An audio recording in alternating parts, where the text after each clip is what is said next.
Hello everybody, I'm Gwen Campbell-Mindes. Welcome to Gwen's Bookish Ramblings. So we're on to the second book in the Last Herald-Mage trilogy. So Magic's Pawn last week. Magic's Pawn is, of course, that's the introductory one. That's the one that introduces us to Vanyel, that sets up who he is and where he's going and some of his origins. Magic's Promise, to cut to our far more regular cover, is the thing about Magic's Promise is that this is a book. It's very much in between things. This kind of almost is filling in the gap between the first book, which is the origin story, and the last book, which is the tragedy of Harold Vanyel, which we heard about in the Arrows trilogy.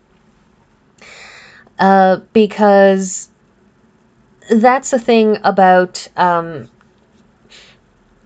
this is, like I said last week, this is a story of a tragedy. And we know it's a tragedy because in Arrows of the Queen, Talia talks about how it was a tragedy, how Harold Vanyel died, holding off the ravening hordes of whomever and all that stuff. And so this is almost just, how did Harold Vanyel get from being the young boy who is just learning what it means to be, gay, shach, as they say in these books, who is just getting over the abused childhood that he suffers, all of those things. And how does he get from there to being the hero willing to stare down a massed army? And this is, in a lot of ways, very much that. This is the story of how Harold Vanyel became known as the Shadow Stalker, as Vanyel Demon's Bane, as the most powerful mage in the kingdom of Valdemaran. So, Magic's Promise starts with an exhausted Harold Vanyel coming back from the Karsite border. And the Karsites, there is a proverb that they love to say in Valdemar that the only things that come out of Kars are brigands and bad weather. And that's something that holds true throughout nearly the entirety of the Valdemar series. That's something that holds true in this series. Spoilers, or rather, remember this is an all spoiler zone. That's something that stays so right up until the Mage Storms trilogy, because it isn't until the Mage Storms trilogy that we really finally hear from Kars proper. Now, there is that interlude when Harold Alberic first appears, because we'll actually be getting to Harold Alberic before we get to Arrows of the Queen, because chronological order. But he is a Karsite, but he's about the only one that we really hear from until the Mage Storms trilogy, when suddenly Kars gets taken over by a brand new political leader, and she basically forces them all to stop being jerks. To, oversimplify matters. We'll get to that when we get to it, but the point is that Magic's Promise is taking place hundreds of years before the Arrows trilogy, and so hundreds of years pass during which Kars is the sworn enemy of Valdemar, and indeed they are the sworn enemy of Valdemar in the Herald-Mage trilogy. So several Herald Mages, including two very, very good friends of his, have died on the front lines between Kars and Valdemar. And this book starts with Vanyel getting back from having to take the place of 5 Herald-Mages at the same time. So think about that. This is a man who has just spent the last 6 months to a year doing 5 different people's jobs all at once, and they're heavy-duty, physical, emotionally, psychologically, physically exhausting jobs simultaneously for basically a year. So, for anyone out there who has ever had to take on someone else's job along with their own, imagine trying to do that for 5 people, only that job is being, on the front lines of a war. So he's in pieces physically and emotionally, and he's just barely hanging in there because he's just emotionally exhausted from doing that. And he decides he's going to take his leave time because goodness knows he's earned it, and he's going to go fulfill his official obligation of going back to Forced Reach, which is the Ashkevron home, because don't forget, he is Vanyel Ashkevron. So he goes back there, but you have to remember, this is not exactly the restful vacation you'd expect, because his father spent most of Vanyel's childhood trying to turn him into a manly man, because Withen thought that Vanyel was gay. Now, it isn't that it's unexpected that people try to turn their gay sons straight by getting them to man up. It's just, I get the feeling that he thought Vanyel was gay from the age of 5 onward, which strikes me as a little bit odd, because how could you tell with a 5-year-old, since Withen's only reasons seem to have been, as I said, he likes music and doesn't like people hitting him. So Vanyel comes back with his mother, who is fluttery and prone to hysterics, which isn't restful, and his father, who's going to try to make him into a manly man or is objecting to it, and every time he goes back, everybody seems to look at him like he's a pervert who's going to start having sex with the sheep. And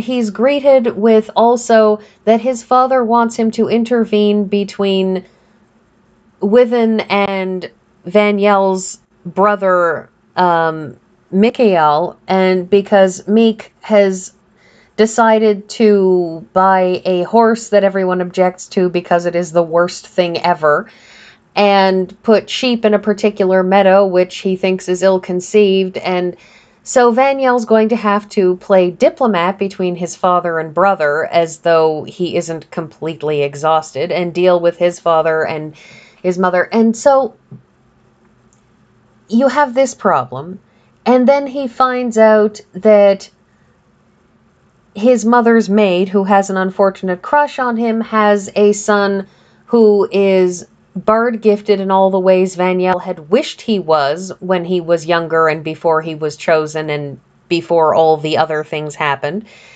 And that kid is a manipulative little bleep.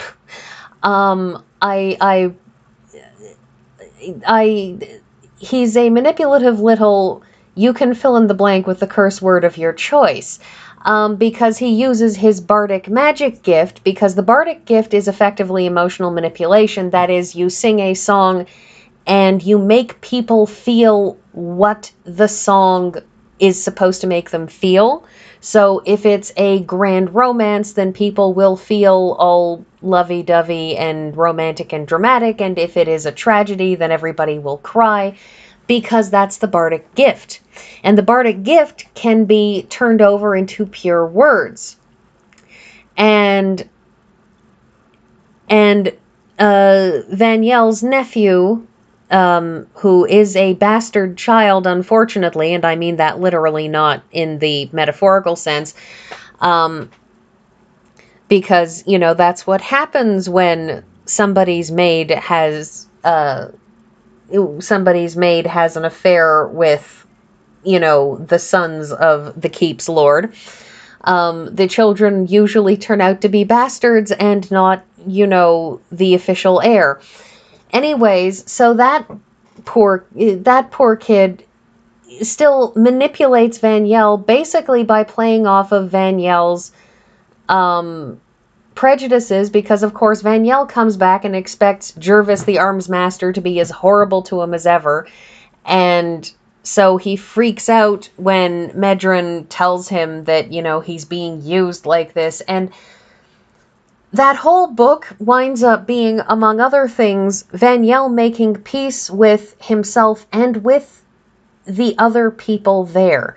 Making peace with his father who, you know, his father who finally figures out that he needs to just take a step back and accept that his son is a herald and the most powerful mage in the realm and a war hero and the star of popular, you know, bardic songs and a important historical figure, and he needs to step back and realize maybe that's enough.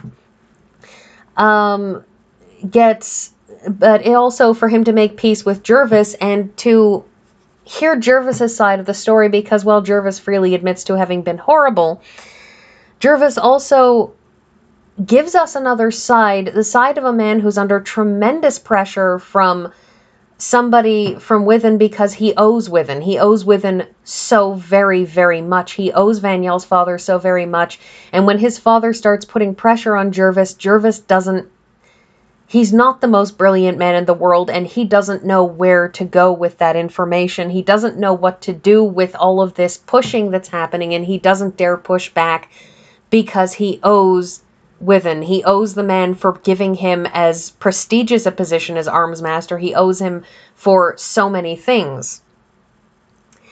And that he regrets what he did to Vanyel, regrets that if Vanyel had been properly bardic talented, he could have destroyed Vanyel, because he broke the boy's arm, and Vanyel has had numb fingers ever since. And imagine trying to be a professional musician when when like 3 of your fingers in your hand are numb. It's, you know, it's the kind of thing that destroys careers, and it would be horrific. Now, both fortunately and unfortunately, Vanyel was not bardic gifted enough to go to the Bardic Collegium, but it could have been. It could have been terrible. And Jervis feels awful, and so there is that. And then throughout this whole book, Vanyel is also smacked in the face, because the main plot has to do with a young man who winds up being chosen by a companion, but he's the heir to a tiny neighboring kingdom that's kind of a vassal kingdom, and he looks exactly like Vanyel's life bond soulmate Tylendel, who died in the last book rather horribly by committing suicide.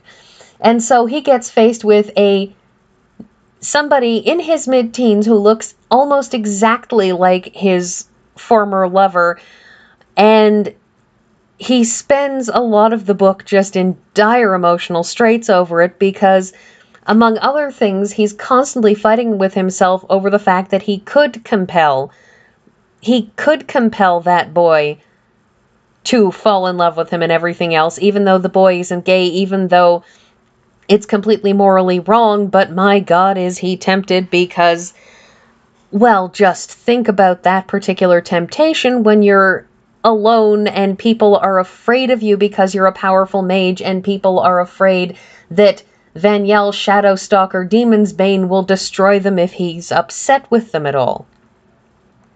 And indeed, that second book has him facing that moment when